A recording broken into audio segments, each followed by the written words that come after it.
Hello everybody. Welcome to Dreamland Fairy Tales, audiobooks. The story we are about to read is about the story of Alice in Wonderland by Lewis Carroll. Alice in Wonderland is the abbreviated title of Lewis Carroll's beloved and fantastical adventure novel, The Adventures of Alice in Wonderland, published in 1865. Follow Alice down the rabbit hole to a world that gets curiouser and curiouser. The White Rabbit, Mad Hatter, March Hare, Dormouse, Cheshire Cat, and the Queen of Hearts are among the memorable characters encountered by Alice. This strange and wondrous tale is filled with wit and humor. Let us begin the story.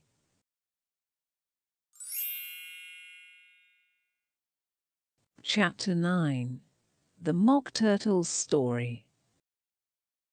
"You can't think how glad I am to see you again, you dear old thing," said the Duchess, as she tucked her arm affectionately into Alice's, and they walked off together. Alice was very glad to find her in such a pleasant temper, and thought to herself that perhaps it was only the pepper that had made her so savage when they met in the kitchen. "When I'm a duchess," she said to herself, not in a very hopeful tone though, "I won't have any pepper in my kitchen at all. Soup does very well without. Maybe it's always pepper that makes people hot-tempered," she went on, very much pleased at having found out a new kind of rule, "and vinegar that makes them sour, and chamomile that makes them bitter, and barley sugar and such things that make children sweet-tempered. I only wish people knew that. Then they wouldn't be so stingy about it, you know." She had quite forgotten the Duchess by this time, and was a little startled when she heard her voice close to her ear. "You're thinking about something, my dear, and that makes you forget to talk. I can't tell you just now what the moral of that is, but I shall remember it in a bit." "Perhaps it hasn't one," Alice ventured to remark. "Tut, tut, child," said the Duchess. "Everything's got a moral, if only you can find it."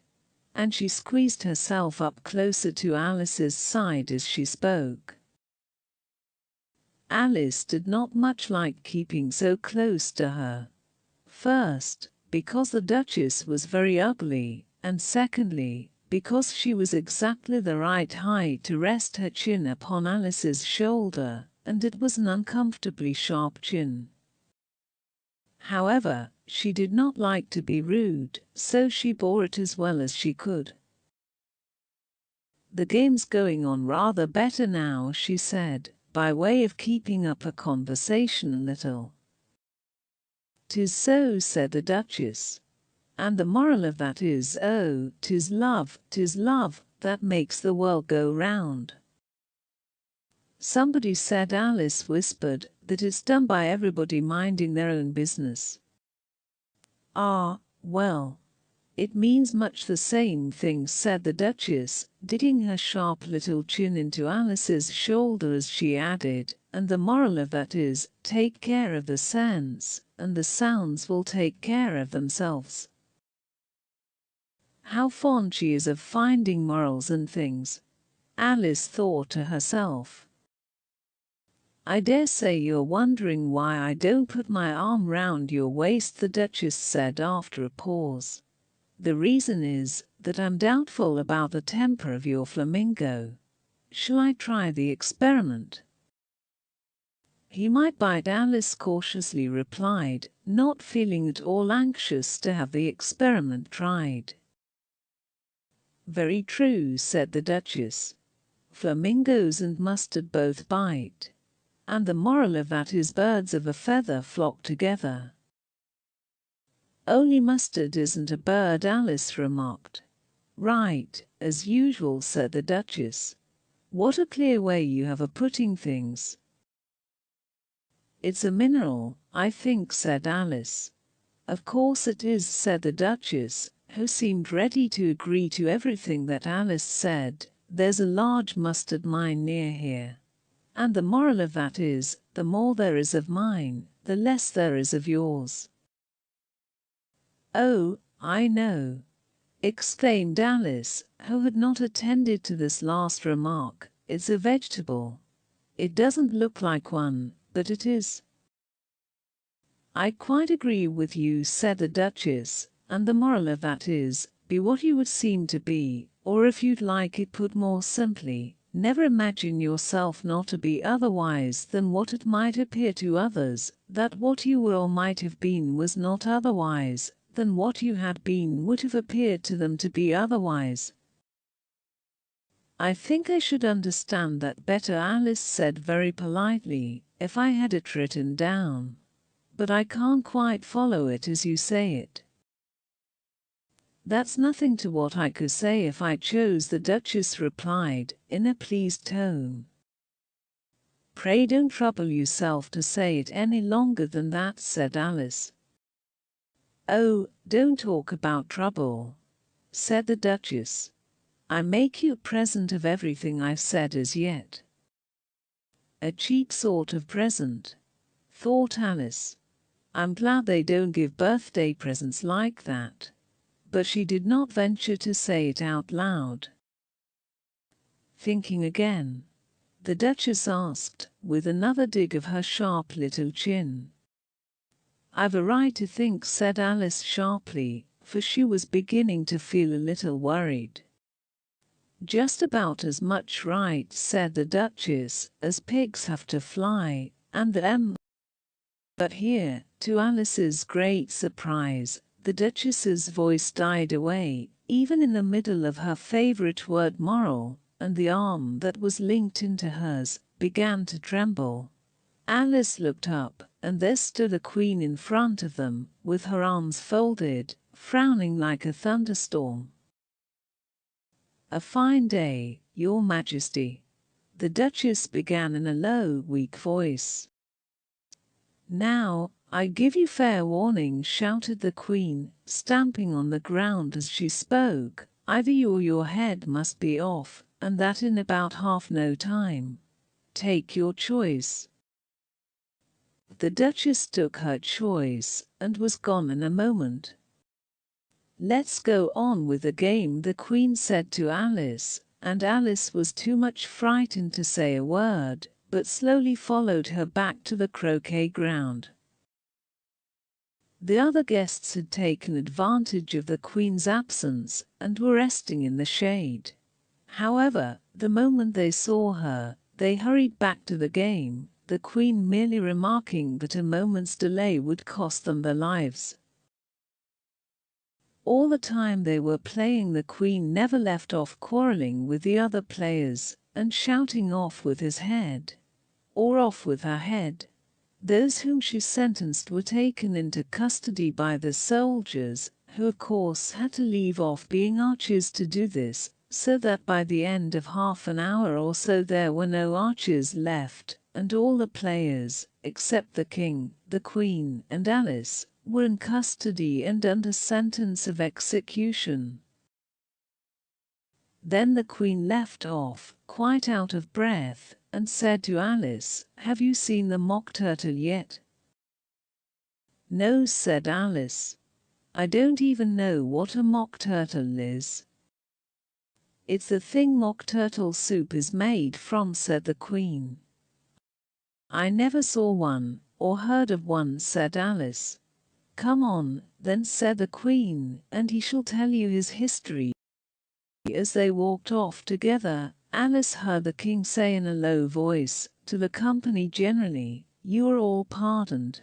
Come, that's a good thing," she said to herself, for she had felt quite unhappy at the number of executions the Queen had ordered.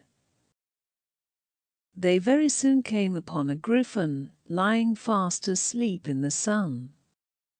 "Up, lazy thing," said the Queen, "and take this young lady to see the mock turtle, and to hear his history. I must go back and see after some executions I have ordered, and she walked off, leaving Alice alone with the griffin. Alice did not quite like the look of the creature, but on the whole she thought it would be quite as safe to stay with it as to go after that savage queen. So she waited. The griffin sat up and rubbed its eyes. Then it watched the queen till she was out of sight. Then it chuckled. "What fun!" said the griffin, half to itself, half to Alice. "What is the fun?" said Alice. "Why, said the griffin. "It's all her fancy, that. They never execute nobody, you know. Come on." Everybody says come on. Here thought Alice, as she went slowly after it. I never was so ordered about in all my life, never. They had not gone far before they saw the Mock Turtle in the distance, sitting sad and lonely on a little ledge of rock, and, as they came nearer, Alice could hear him sighing as if his heart would break. She pitied him deeply. "What is his sorrow?" she asked the griffin, and the griffin answered, very nearly in the same words as before, "It's all his fancy, that. He hasn't got no sorrow, you know. Come on." So they went up to the Mock Turtle, who looked at them with large eyes full of tears, but said nothing. "This here young lady," said the griffin, "she wants for to know your history, she do." "I'll tell it her," said the Mock Turtle in a deep, hollow tone. "Sit down, both of you, and don't speak a word till I've finished." So they sat down, and nobody spoke for some minutes. Alice thought to herself, "I don't see how he can even finish, if he doesn't begin." But she waited patiently. "Once," said the Mock Turtle at last, with a deep sigh, "I was a real turtle." These words were followed by a very long silence, broken only by an occasional exclamation from the griffin and the constant heavy sobbing of the Mock Turtle. Alice was very nearly getting up and saying, "Thank you, sir, for your interesting story," but she could not help thinking there must be more to come, so she sat still and said nothing. "When we were little," the Mock Turtle went on at last, more calmly, though still sobbing a little now and then, "we went to school in the sea. The master was an old turtle. We used to call him Tortoise." "Why did you call him Tortoise, if he wasn't one?" Alice asked. "We called him Tortoise because he taught us," said the Mock Turtle angrily. "Really, you are very dull. You ought to be ashamed of yourself for asking such a simple question," added the griffin, and then they both sat silent and looked at poor Alice, who felt ready to sink into the earth. At last the griffin said to the Mock Turtle, "Drive on, old fellow. Don't be all day about it." And he went on in these words. "Yes, we went to school in the sea, though you mayn't believe it." "I never said I didn't," interrupted Alice. "You did," said the Mock Turtle. "Hold your tongue," added the griffin, before Alice could speak again. The Mock Turtle went on. "We had the best of educations. In fact, we went to school every day." "I've been to a day school, too," said Alice. "You needn't be so proud as all that." "With extras?" asked the Mock Turtle a little anxiously. "Yes," said Alice, "we learned French and music." "And washing?" said the Mock Turtle. "Certainly not," said Alice indignantly. "Ah, then yours wasn't a really good school," said the Mock Turtle in a tone of great relief. Now at ours they had at the end of the bill, French, music, and washing extra. You couldn't have wanted it much, said Alice, living at the bottom of the sea. I couldn't afford to learn it, said the Mock Turtle with a sigh. I only took the regular course. What was that? Inquired Alice. Reeling and writhing, of course, to begin with, the Mock Turtle replied, and then the different branches of arithmetic: ambition, distraction, uglification, and derision. I never heard of uglification, Alice ventured to say. What is it? The Griffin lifted up both its paws in surprise. What? Never heard of uglifying? It exclaimed. You know what a beautify is, I suppose. Yes, said Alice doubtfully. It means to make anything prettier. Well, then the Griffin went on, if you don't know what to uglify is, you're a simpleton. Alice did not feel encouraged to ask any more questions about it, so she turned to the Mock Turtle and said, what else had you to learn? Well, there was mystery, the Mock Turtle replied, counting off the subjects on his flappers. Mystery, ancient and modern, with seography. Then drawling. The drawling master was an old congereel that used to come once a week. He taught us drawling, stretching, and fainting in coils. What was that like? Said Alice. Well, I can't show it you myself, the Mock Turtle said. I'm too stiff. And the Griffin never learnt it. Hadn't time, said the Griffin. I went to the classics master, though. He was an old crab, he was. I never went to him, the Mock Turtle said with a sigh. He taught laughing and grief, they used to say. So he did, said the Griffin, sighing in his turn, and both creatures hid their faces in their paws.